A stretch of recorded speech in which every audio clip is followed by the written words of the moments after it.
नमस्कार, good morning student. आज हम अपनी बीएड फर्स्ट ईयर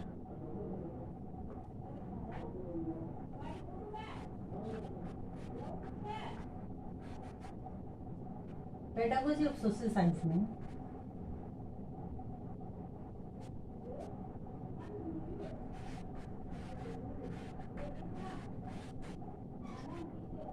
इसमें आज का हमारा प्रकरण है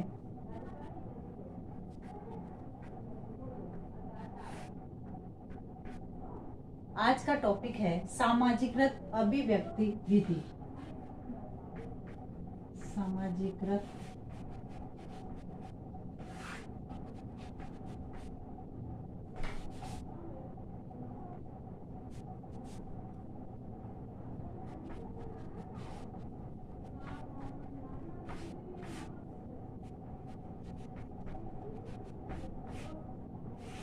सामाजिकृत अभिव्यक्ति विधि।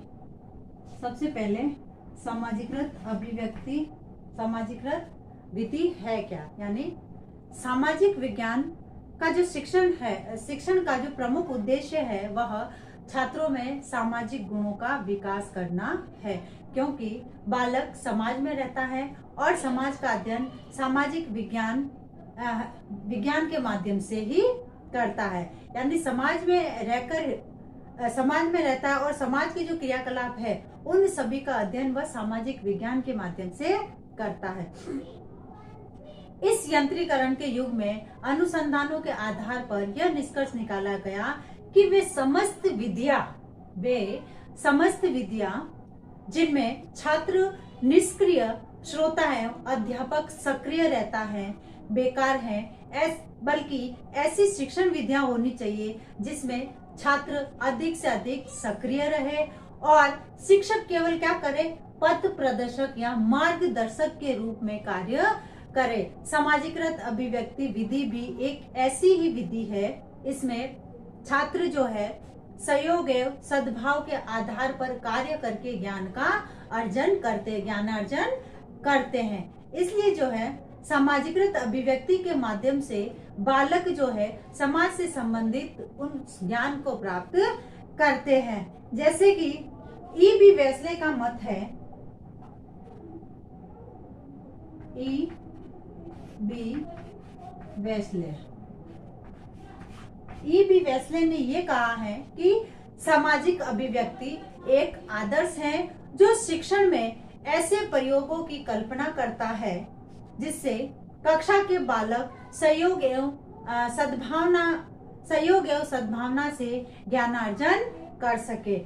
इसके जरिए शिक्षक जो है इसके द्वारा कक्षा के वातावरण को कृत्रिमता से समाप्त किया जाता है और उसके स्थान पर स्वाभाविकता उत्पन्न की जाती है, जिससे बालक अपने स्वभाव और अपनी रुचि के अनुसार स्वतंत्रता पूर्वक सहयोगी ढंग से ज्ञान का अर्जन करते हैं और सहयोगी बनकर कार्य करते हैं। उसके बाद है बाइंडिंग ने ये कहा है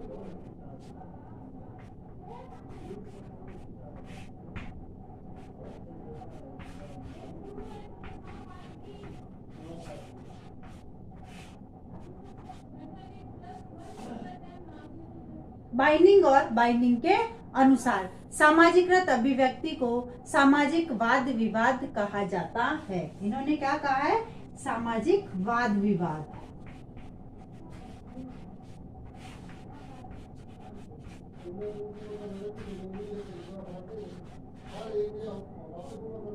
सामाजिक वाद विवाद कहा जाता है।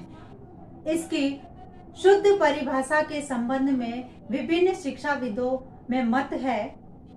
कुछ लोग इसे संकुचित विचारधारा के कहते हैं और उनका कहना है कि सामाजिकृत अभिव्यक्ति वह प्रक्रिया है जिसमें शिक्षक अपना संपूर्ण भार जो किसको देता है, कक्षा के छात्रों की समिति को सौंप कर स्वयं कार्य मुक्त हो जाता है। यानी कुछ लोग ये कहते हैं कि सामाजिकृत अभिव्यक्ति एक ऐसी अभिव्यक्ति है या विधि है जिसके माध्यम से कक्षा शिक्षक जो है सारा कार्यभार अपने छात्रों को सौंप कर खुद कार्य मुक्त हो जाता है। कुछ लोग इसे उदार दृष्टि से देखते हैं, उनके दृष्टिकोण को अभिव्यक्त करते हैं। बाइनिंग ने लिखा है कि कोई भी कक्षा सत्र जो एक वर्ग के रूप में सामूहिक चेतना और व्यक्तिगत उत्तरदायित्व प्रदर्शन करे सामाजिक अभिव्यक्ति है। बाइनिंग ने क्या कहा है कि कोई भी कक्षा सत्र जो एक वर्ग के रूप में सामूहिक चेतना और व्यक्तिगत उत्तरदायित्व प्रदर्शन करे उसे सामूहिक अभिव्यक्ति कहते हैं। फिर है एमपी मुफात। एमपी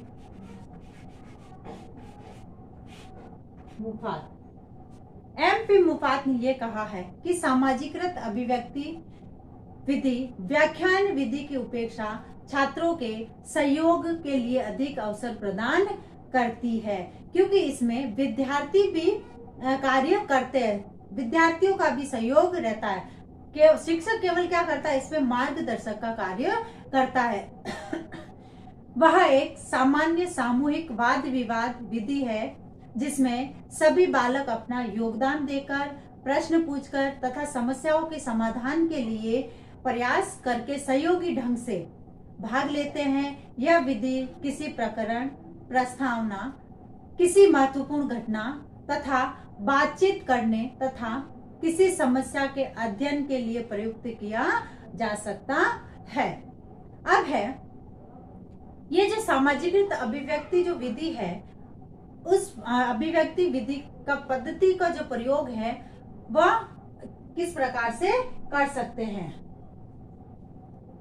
इसका प्रयोग किस प्रकार से कर सकते हैं, यानी सामाजिकृत अभिव्यक्ति पद्धति का प्रयोग।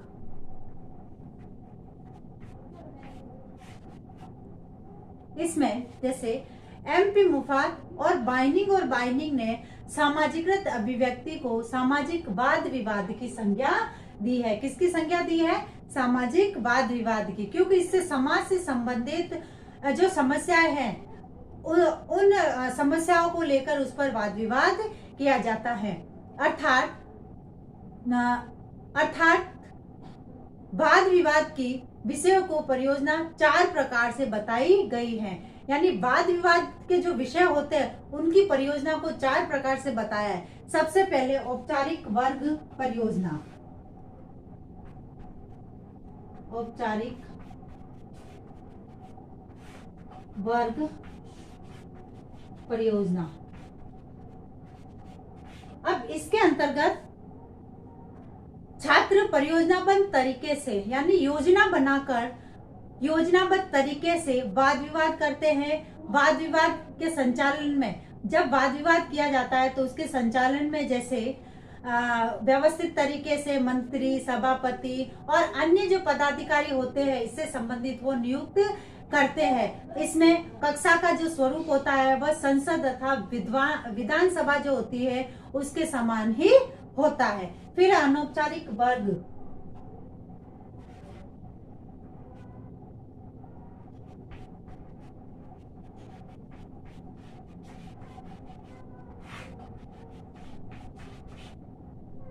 अब जो अनौपचारिक वर्ग में जो है इसमें छात्र व्यवस्थित परियोजना के अनुसार वाद विवाद का जो कार्य नहीं करते, यानी इसमें किसी भी प्रकार की कोई योजना नहीं बनाई जाती है। छात्र और जो अध्यापक होते हैं वह स्वतंत्र रूप से किसी भी आर्थिक समस्या पर वाद विवाद कर सकते हैं। इसके लिए सभापति की अनुमति की आवश्यकता नहीं होती है। फिर है आत्मनिर्देशन।